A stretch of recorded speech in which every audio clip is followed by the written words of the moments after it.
Balik lagi sama gua di sini gitu. Jadi gua bakal melanjutkan tentang pengetahuan kuantitatif gitu ya. Jadi langsung saja ke soal nomor 11 di pengetahuan kuantitatif kali ini.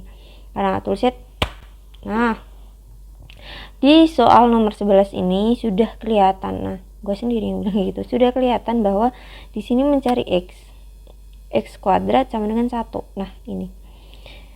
Kebanyakan kita akan memilih x itu adalah 1. Ya, biasanya gitu. Kalau kita lupa teori pada dasarnya, pada umumnya itu seperti apa gitu ya. Harusnya kuadrat itu adalah hasilnya adalah plus minus. Kalian mengerti pemfaktoran? Ya, kalian mengerti pemfaktoran ketika ada x kuadrat seperti ini, min 1 sama dengan 0. Oh iya, itu pemfaktoran. Hasilnya begini kan? Ya. Begini, kalau misalkan ini plus dan ini hasilnya min 1, ini tidak bisa didefinisikan gitu ya. Berhubung itu negatif, otomatis hasilnya negatif plus minus. Jadi akar-akarnya, nah kalau kita bilang akar-akar itu ada plus 1 dan minus 1 gitu. Jadi kita tidak bisa menentukan x ini plus kah atau minus. Jadi jawabannya yang mana?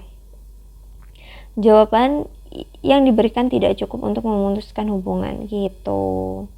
Biasanya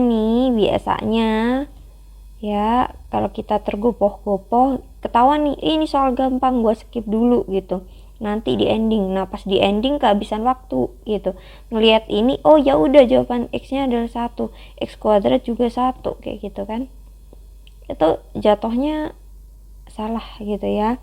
Karena ada negatif 1 dan juga 1, ada pasangan ini nih, ini 1, ini negatif 1, otomatis P lebih kecil gitu kan.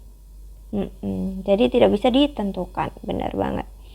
Selanjutnya di soal nomor 12. 3 pasang suami istri mengikuti jamuan makan malam. Setiap pasangan tidak mengenal pasangan yang lain.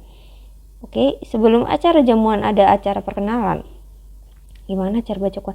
Sebelum acara jamuan ada acara perkenalan. Nah gitu, dimana setiap orang yang belum kenal berjabat tangan untuk berkenalan. Mana hubungan yang benar antara yang P itu adalah menyatakan banyak jabat tangan yang terjadi. Jadi yang jabatan tangan itu antara yang tidak kenal gitu. Dan ini masuk ke kondisi tidak memperhatikan urutan gitu ya. Tidak perlu urut gitu ya, tidak ada urutan, tidak perlu urutan gitu, terserah istilahnya bagaimana, terserah kalian. Oke, biar enak ngeditnya. Jadi kita perlu apa? Benar, ini adalah kombinasi, kasus-kasus kombinasi yang tidak perlu urutan. Yang perlu urutan itu apa? Benar banget, permutasi. Jadi kombinasinya berapa? C, 6 dan 2 gitu ya. Karena bersalaman itu nggak bisa 3 orang, bisanya 2 orang ya. Bersalaman itu bisanya 2 orang, jadi 2 gitu dari 6 orang.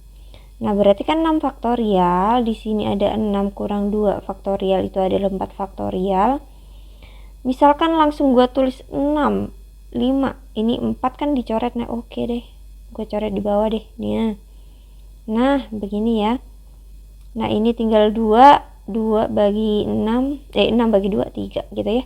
Berarti hasilnya 15. Berarti P lebih dari Q. Bentar, tunggu sebentar. Ini 6 orang dihitung, setiap pasangan juga berjabat tangan. Padahal setiap pasangan itu kan kenal.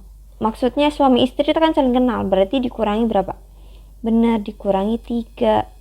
Dikurangi 3 pasang antara suami istrinya itu sendiri. 3 pasang itu apa?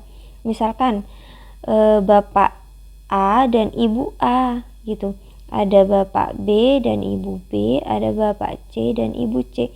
Nah ini 3 pasang ini kan udah kenal, berarti dikurangi 3, jadi hasilnya berapa? 12. Berarti P lebih kecil gitu ya. Jadi jangan terkecoh, perhitungannya gampang, 62 gitu, tapi kan ada penalaran yang harus kita kurangkan, yaitu 3 karena pasangan. Oke, aman ya ini ya. Kita lanjut ke soal nomor 13. Oke, di soal nomor 13 ini ia lebih besar dari 110% dari X gitu. Jadi ada Y itu lebih besar dari 110% X. Nah, begitu. Apa Y lebih besar dari 75? Y apakah lebih besar dari 75? Ini adalah pertanyaannya. Putuskan apa pernyataan 1 dan 2 berikut cukup untuk menjawab pertanyaan berikut. Yang 1 tentu cukup ya, yang 1 tentu cukup gitu. Yang 1 tentu cukup dan Y min X sama dengan 10. Y min X sama dengan 10. Berarti ini kalau kita disama dengankan Y itu kan hasilnya 10 tambah X gitu. Dan kita hanya tahu persentase ininya. Ada nggak yang bisa menjawab dengan pernyataan 2 ini? Ada nggak? Karena X-nya tidak eksak berapa gitu enggak ya, tapi persentase gitu. Kira-kira bisa nggak menjawab apakah lebih dari 75 atau enggak? Menurut gue itu tidak bisa gitu. Nah, ini jawabannya A gitu ya. Karena kita tidak bisa menghitungkan X itu dikalikan 110%. Misalkan digabung seperti ini. 10 plus 110% X. Kalau X-nya itu cuman 10 misalkan, itu masih di bawah 75 gitu. Misalkan kita masukkan jawaban 100, X-nya lebih dari 75. Menjawab, tetapi kita kan harus menduga-duga ini. Sekali lagi kita menduga-duga, masih ada perasaan untuk menduga gitu kan, sama dengan ini kan. Kita menduga-duga X-nya berapa. X-nya tidak diketahui, ini X-nya juga tidak diketahui. Yang ini udah eksak jawabannya, bahwa ketentuannya Y harus lebih dari 75 gitu ya. Ya udah, lanjut. Nomor 14. Suatu festival jenang yang dihadiri 600 pengunjung, di mana setiap pengunjung mendapatkan jenang. Jenang tuh dodol ya, kalau yang nggak tahu. Kayaknya tahu deh. Berapa banyak orang yang hanya mendapatkan 1 jenang? Putuskan apa pernyataan 1 dan 2 berikut cukup. Oke. Banyak jenang yang sudah dibagikan 1200. Pertanyaannya adalah banyak orang yang mendapatkan 1 jenang. Oke, total jenang 1200. Ini tidak bisa menjawab ya. Tetot gitu, tidak bisa. Ya udah, tersedia gini misalkan. Ada 5 orang. 5 orang, lu bikin porsi mie 10 porsi gitu kan. Terus ditanyain berapa orang yang hanya mendapatkan 1 porsi. Lah kita cuman tahu jumlahnya doang, jumlah orang dan jumlah porsinya. Kita nggak tahu pembagiannya seperti apa, ya kan. Bisa 22, bisa ada 33, terus ada yang nggak dapat, ada yang 1 dapat. Nggak tahu, nggak bisa ya menjawab nomor 1. Nomor 2, 70% dari pengunjung mendapatkan 2 atau lebih jenang. Nah ini benar, 2 atau lebih. 70% pengunjung itu mendapatkan lebih dari sama dengan gitu ya, lebih dari sama dengan ini jenangnya, total jenang gitu. Jadi bisa 3 atau 2 juga ikut. Jadi 30%-nya udah pasti dapat 1 doang, ya kan. Karena dinyatakan bahwa setiap orang mendapatkan jenang. Ya, entah berapa kita nggak tahu ya. Berarti nomor 2 cukup, nomor 1 nggak cukup. Gitu. Iya, semangat. Nomor 15. Waduh, kecil. Oke, segini kelihatan ya. Nah, oke. Nomor 15 pada gambar. Oke, ada segi 4 ABC. Segi 4 itu ya yang dilihat dalam lingkaran yang berjari-jari 5, dan kita harus ketahui bahwa ini siku-siku. Oke. Ya. Selalu seperti itu. Berapa keliling dari segi 4 ABCD? Oke, yang ditanyakan keliling. Nah, pernyataan 1 AB 6 CD 8, AB 6 CD 8.